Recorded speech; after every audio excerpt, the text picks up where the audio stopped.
ब्रह्मचर्यव्रती दंडी सर्ववेदांत पंडित श्रीमद्विवेकयोगी मां प्रचोदयतु सर्वदा. So this Atman, it is there within us, Nihitam Guhayam, in our heart center, it is there, controlling the entire activity. Then sometimes we will mistake it as though it is something which has got a shape or size or something like that, and it is from there, like a dynamo, it is controlling the activity of everything. You know, take the example of a tree. There may be thousands and thousands and thousands of leaves in that tree. Similarly, hundreds of flowers in that tree. It may be very high, it has very, very branches. But that soul of the tree, if it is there, God, it must be there. It is aware of every cell in that tree. There is one cell going bad somewhere. It is infected. One leaf. The tree cannot sometimes help the infection from spreading. But what it will do, it starts controlling from there. The leaf, infected leaves, finally falls off. A leaf gets dried up, it falls off. When the fruit is coming out of the flower, the unwanted things are dropped off. Wonderful, isn't it? The life of the tree is spread everywhere. It may be a very huge tree. Maybe like the sequoias in Australia and America, 400 years old. But still, it is every cell in the tree is controlled by some mechanism. Similarly, take our own body. A small pin prick everywhere, immediately we get a pain, sort of pain. Our hand goes down to remove the pin, remove the thorn. How? So how can we say the Atman, our life principle, is sitting somewhere where it is not in our body? Even if we cut our nail after some hours, it starts growing again, so our hair. So where it is not. So in the same way, this Atman is infinite. Ananda Majnanam Avarnaniyam. You cannot describe it at all in words. Even a drop of water in the ocean is understood by the Mother Ocean. Sometime back there was some great man said, the flutterings of a butterfly will create disturbances in the climate in China. Now, it is the other way, isn't it? From a small laboratory mistake or not, we don't know. In China, it has spread all over the world. So where it is not there, where the life is not there, where this infinite Atman is not present, impossible for us to say. So accept it. The Atman is infinite.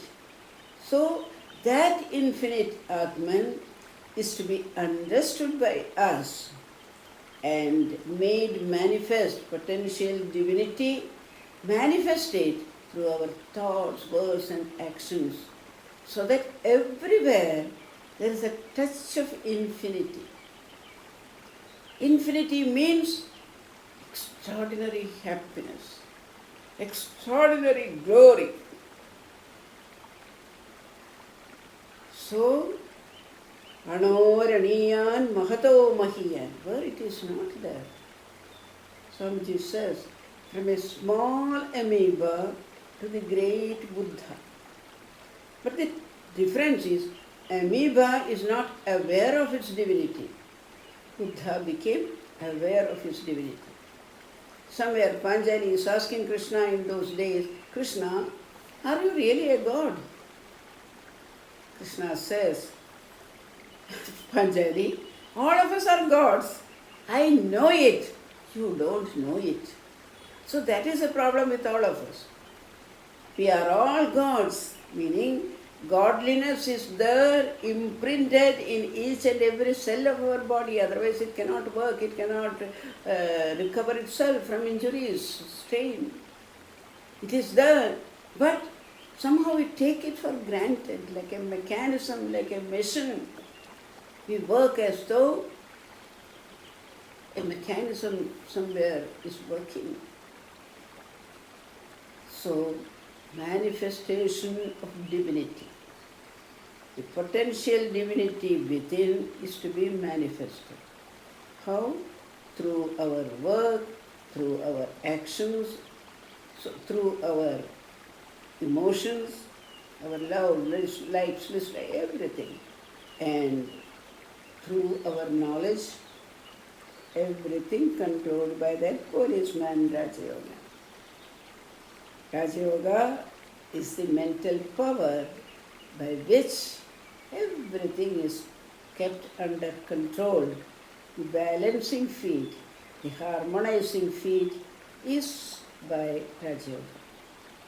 So that is why probably knowing fully well the importance of Raja Yoga in shaping the destiny of the foreign audience, because they were totally unaware of all these things, Swamiji wrote his first commentaries on Karma Yoga and Raja Yoga, talks on Karma Yoga and commentary on Raja Yoga, so that they will come to understand a little bit the science of life, the theory on life and action, the extraordinary divine play in our life.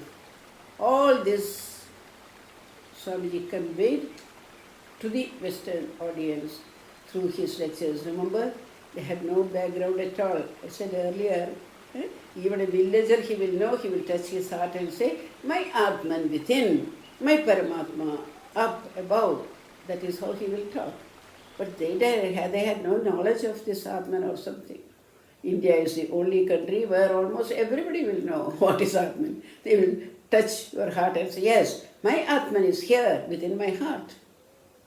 So, this infinity of the Atman, its omnipotency, omniscience, all that have to be absorbed by us and then made manifest in our actions.